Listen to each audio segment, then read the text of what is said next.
Selamat pagi, Pak. Selamat pagi.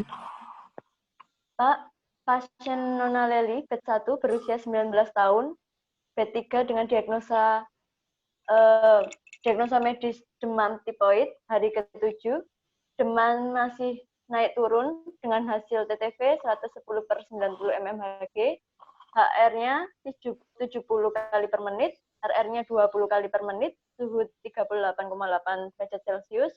Jadi ini hari ke-7 masih panas, hasil lab-nya, uji widalnya masih positif, pasien masih mengeluh mual dan muntah, serta terlihat lemah. Jadi saya bermaksud untuk melakukan DRK kepada Nyonya Leli. Apakah Bapak setuju? DRK nggih? Nggih. Ya, saya setuju.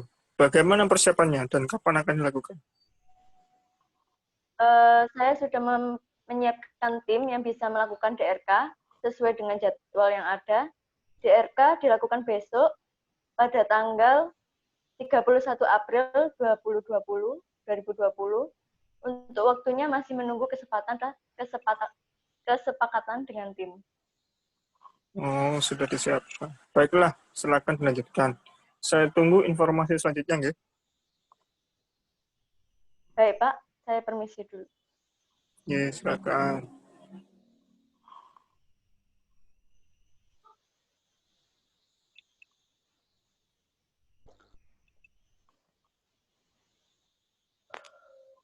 Selamat siang.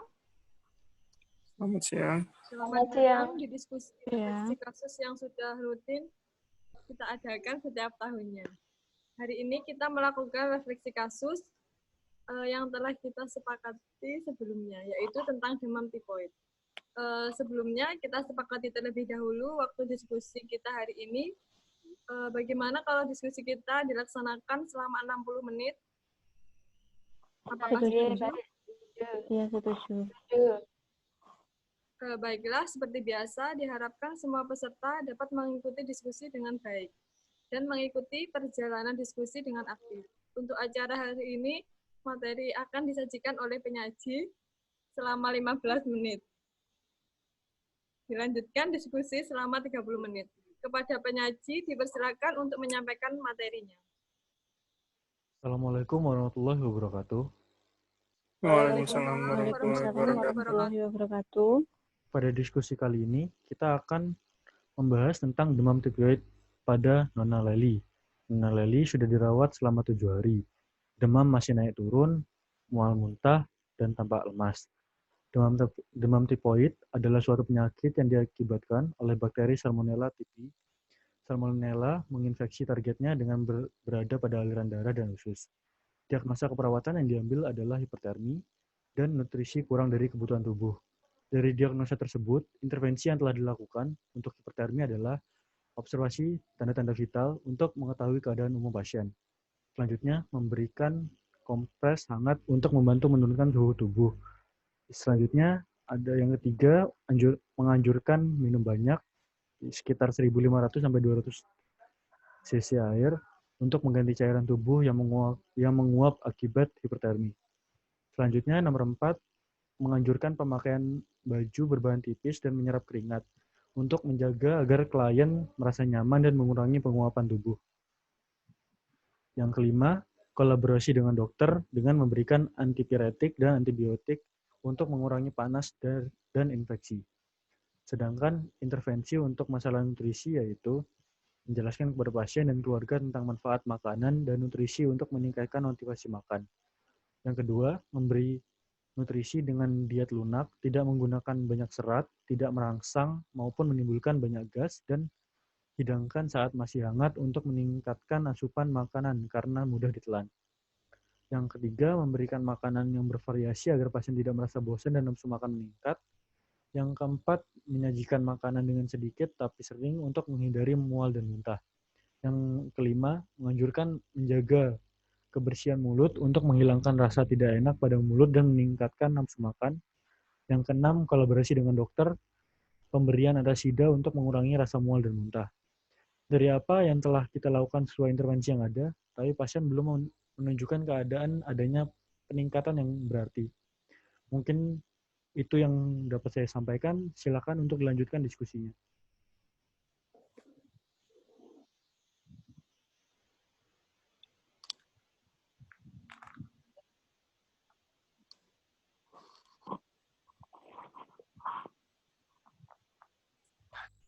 Mohon maaf untuk fasilitator, suaranya tidak ada. Jika ada yang ingin disampaikan dari teman-teman, silakan untuk menyampaikan satu persatu.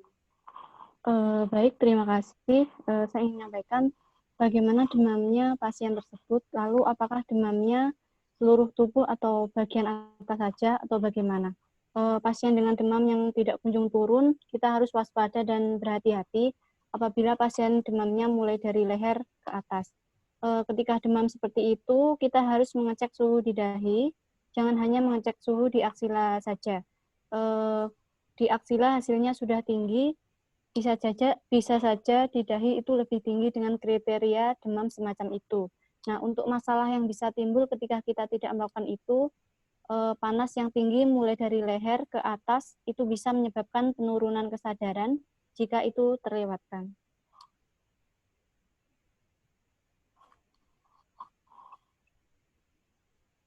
Oh, ya benar. Selama ini termometer yang sering kita gunakan hanya termometer aksila ya. Kita sudah memiliki termometer dahi, tapi belum kita gunakan dan masih tersimpan di tempat penyimpanan alat. Kita bisa menggunakan kedua termometer itu untuk memonitor suhu saat ini. Selain itu, kita harus menjaga, merawat, dan membersihkan semua alat kesehatan milik ruangan kita dengan rutin agar tidak mudah rusak. Baik. Bagaimana dengan mengompres pasien bila demam? Apakah kita atau keluarga sudah mengompresnya dengan benar? Kompres yang benar adalah menggunakan air hangat dan dikompres di lipatan-lipatan tubuh. Dengan menggunakan kompres hangat, selain digunakan untuk menurunkan suhu, juga dapat membuat tubuh menjadi lebih nyaman. Selain itu juga sebagian besar keluarga masih mengompres hanya di dahi saja. Sehingga kita harus memberikan contoh dan memberitahu kepada keluarga untuk melakukan kompres dengan benar.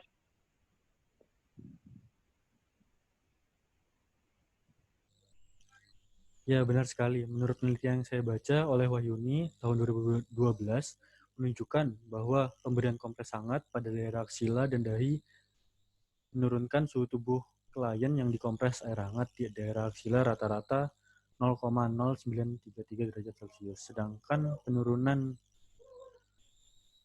suhu tubuh klien yang dikompres air hangat di daerah dahi rata-rata lebih rendah, yaitu adalah 0,0378 derajat Celcius.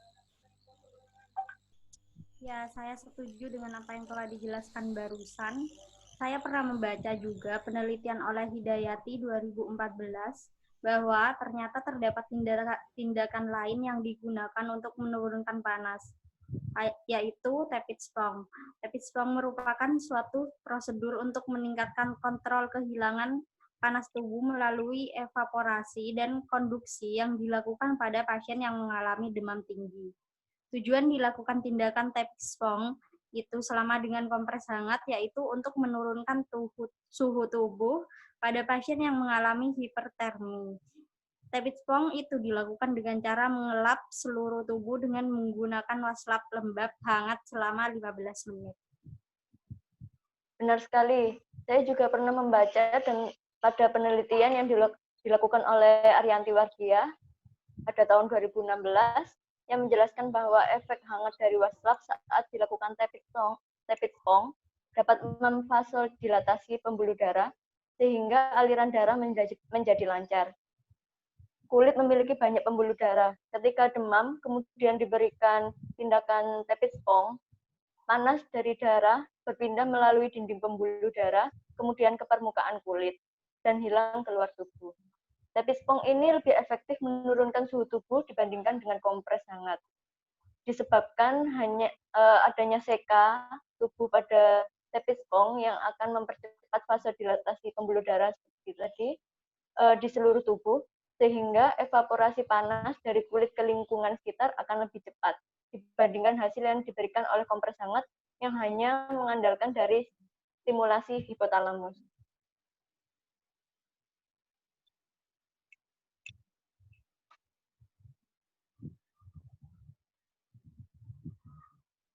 mungkin itu saja.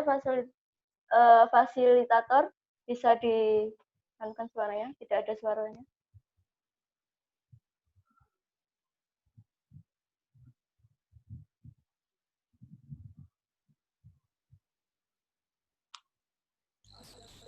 Mohon maaf kepada fasilitator untuk tidak di-mute mikrofonnya.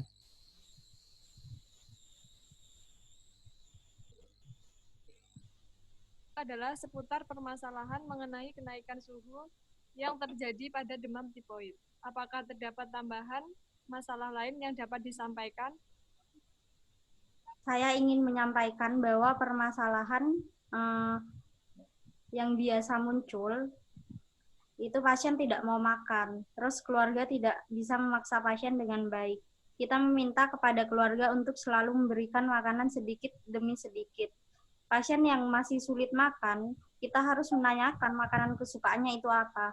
Tapi keluarga harus tahu makanan yang seperti apa yang baik untuk pasien tipoid. Nah, diet pasien tipoid itu adalah diet lunak rendah serat.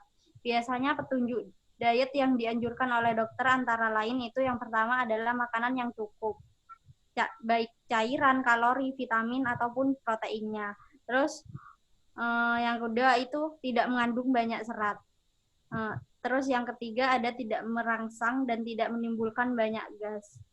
Yang keempat ada makanan lunak yang diberikan selama istirahat, sehingga itu tidak meningkatkan kerja di ususnya. Ada yang mengatakan juga bahwa makanan rendah serat dan rendah sisa. Maksudnya rendah sisa ini bertujuan untuk memberikan makanan sesuai kebutuhan gizi yang sedikit. Mungkin meninggalkan sisa sedikit dapat membatasi volume feses dan tidak merangsang saluran cerna. Untuk sumber-sumber makanan yang dianjurkan itu bagaimana? Untuk makanannya dari sumber karbohidrat, yang pertama yaitu beras tim, yang kedua yaitu kentang rebus atau tepung-tepungan, di bubur atau di puding bisa. Lalu untuk dari sumber protein sendiri itu dari tahu tempe, telur yang direbus, lalu daging, ayam direbus sampai dengan empuk. Untuk yang ketiga dari sayur-sayuran, sayuran ini yang bersifat serat seperti buncis, bayam, labu, tomat dan wortel. Jadi sayuran ini tuh bisa ditumis dan atau direbus. Yang ingin disampaikan atau sudah cukup? Waktu masih tersisa 5 menit. Saya ingin menambahkan sedikit ya terkait terapi yang bisa diberikan. Itu bisa menggunakan vitamin B kompleks 3x1 dan chloramphenicol 500 gram 4x1 sampai 7 hari bebas demam. Jangan lupa untuk selalu memantau nilai SGOT dan SGPT karena hasilnya biasanya tinggi untuk terapi lanjutan yang akan diberikan. Baik, ada lagi yang ingin disampaikan atau sudah cukup? Alhamdulillah cukup. Diskusi hari ini telah berakhir. Kesimpulannya, untuk diskusi refleksi kasus demam tipoid pada hari ini merupakan terdapat beberapa permasalahan, yaitu dalam melakukan pemantauan suhu, kita dapat menggunakan termometer aksila dan dahi untuk mendeteksi perbedaan dan keparahan agar tidak mencegah terjadinya gejala. Selain itu, untuk menurunkan demam, kita dapat melakukan dengan 2 cara, yaitu pertama, menggunakan kompres hangat yang tidak hanya dilakukan pada dahi, tetapi juga dilakukan di lipatan-lipatan tubuh. Kedua, menggunakan tepit spong, yaitu dilakukan dengan cara mengelap seluruh tubuh dengan menggunakan waslap lembab hangat selama 15 menit.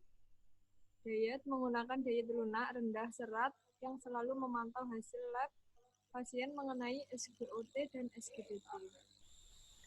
Baik, karena diskusi telah selesai, kita beri tepuk tangan untuk kita semua. Dan jangan lupa mengisi daftar hadir di gambar yang sudah disediakan. Saya akhiri diskusi kali ini. Selamat siang. Wassalamualaikum warahmatullahi wabarakatuh. Waalaikumsalam warahmatullahi wabarakatuh.